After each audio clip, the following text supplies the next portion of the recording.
বনি ইসরায়েলের এক লোক সিরিয়াল কিলার ছিল, খালি মার্ডার করতো, সিরিয়াল মার্ডার। একটা, দুইটা, তিনটা, 10টা, 5টা করতে করতে করতে করতে 99টা মার্ডার করেছে। 99 মার্ডার করার পরে তার মনে ভয় আসলো, হায় রে, না জানি আল্লাহ আমার সাথে কেমন আচরণ করে আখিরাতে। আমার তওবা আছে কিনা কপালে জানি না, আমার তো ক্ষমা নাই, কি করব আমি? তো সে লোকজনদেরকে জিজ্ঞেস করলো, আমার ক্ষমা আছে কিনা, এটা কে বলতে পারবে? আমাকে আল্লাহ মাফ করবে কিনা? তারা সবাই বলল, এই এলাকায় এক আল্লাহর ওলি আছে, তার কাছে যাও। সে আল্লাহর ওলির কাছে যেয়ে বলে, ও আল্লাহর ওলি, আমি 99টা হত্যা করেছি, 99টা মার্ডার, আমার কপালে ক্ষমা আছে কিনা তুমি একটু বলো। আল্লাহর ওলি কই, কি বললা? 99টা মার্ডার? হায় হায় সর্বনাশ, তোর কোনো ক্ষমা নাই। এবার যে মার্ডার করছো কয়, আমার যেহেতু ক্ষমা নাই, তোরে বাঁচায় রেখে লাভ কি, তোরেও দিলাম শেষ করে। এবার সেঞ্চুরি করে ফেলাইছে। কথা বুঝতেছেন? আমার যেহেতু ক্ষমা নাই, তো তোরে বাঁচায় রেখে কি লাভ, তোরেও শেষ করে দিলাম। এবার সেঞ্চুরি। সেঞ্চুরি করার পরেও ভয় আসে না নাই অন্তরে? অন্তরে তো আল্লাহর ভয়, কই যাবে? খুঁজতে লাগলো কে সমাধান দিতে পারবে। একজন বলল, ওই এলাকায় একজন বড় আলেম আছে, ওই আলেমের কাছে যাও। সে আলেমের কাছে যেয়ে বলে, আলেম, আমি 99টা হত্যা করেছি, এখন আমার বড্ড ভয় হয়, আল্লাহ আমারে মাফ করবে কিনা, তুমি একটু আমারে বলো।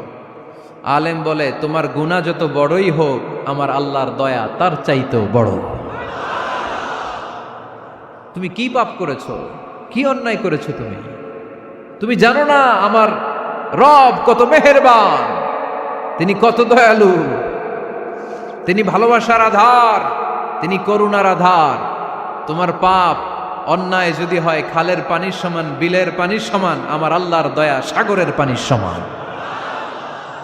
তোমার পাপ আর অন্যায় যদি হয় পাহাড়ের সমান, আমার আল্লাহর ভালোবাসার দয়া হচ্ছে আকাশের সমান। তুমি যদি তওবার মতো তওবা করতে পারো, ক্ষমার মতো ক্ষমা চাইতে পারো, চোখের পানি ছেড়ে, চোখের পানির বড় দাম, চোখের পানির মধ্যে বিশাল কারিশমা, এটা আল্লাহ খুব পছন্দ করে। 2 ফোঁটা পানি আল্লাহ পছন্দ করে। এক, জেহাদের ময়দানে শহীদের গা বেয়ে ঝরে পড়া রক্তের ফোঁটা।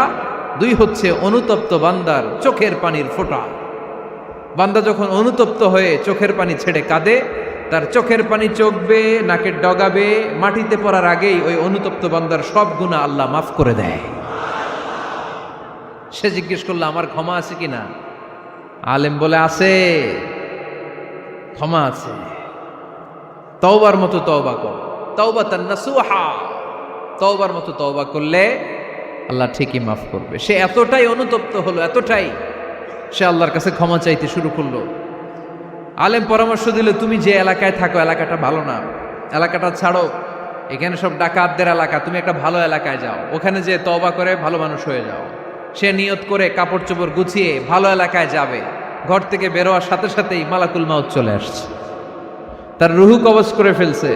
এখন রুহুকে নিয়ে যাবে। ফাজাআত মালাইকাতুর রাহমা ওয়া মালাইকাতুল আযাব, রহমতের ফেরেশতারাও আসছে, আযাবের ফেরেশতারাও আসছে।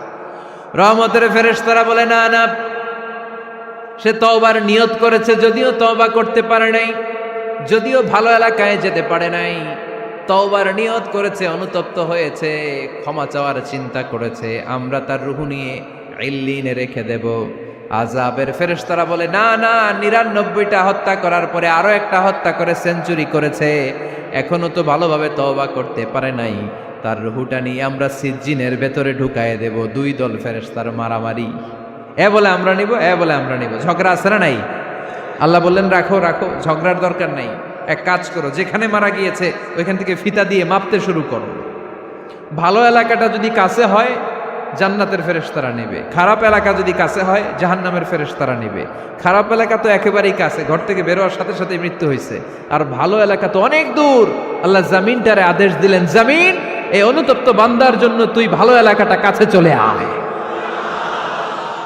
ভালো এলাকাটার জামিনটা তুই সংকুচিত হয়ে যা, যদিও ঘর থেকে বের হয়েছে একেবারে কাছে, খারাপ এলাকাটা হাজার হাজার মাইল দূরে চলে যা। ফিতা দিয়ে মাপ দিয়ে দেখে, সর্বনাশ, ভালো এলাকাটা তো একেবারেই কাছে, খারাপ এলাকাটা অনেক দূরে। আল্লাহর ফয়সালা অনুযায়ী রহমতের ফেরেশতারা তার রূহকে নিয়ে জান্নাতের ভেতরে ঢুকিয়ে দিয়েছে। 99টা হত্যা করার পরে আরো একটা হত্যা করে সেঞ্চুরি, 100টা খুন করছে। আপনি কয়টা করছেন? আমি কয়টা করছি? তো 100টা খুন করে যদি ও মাফ পেতে পারে আমার আল্লাহর কাছ থেকে, আমরা কি ক্ষমা পেতে পারি না? ওর পাপের কাছে আমাদের পাপ কি? কয় ওয়াক্ত নামাজ ছাড়ছেন আপনি? কয়টা মিথ্যা কথা বলছেন? কতবার ঘুষ খাইছেন? কত টাকা সুদে লাগাইছেন? কত অন্যায় করছেন? কত জুলুম করেছেন? মনে রাখবেন, আপনার পাপ, আপনার অন্যায়, আপনার জুলুম যত বড় হোক না কেন, আমার আল্লাহর দয়া তার চাইতেও বড়।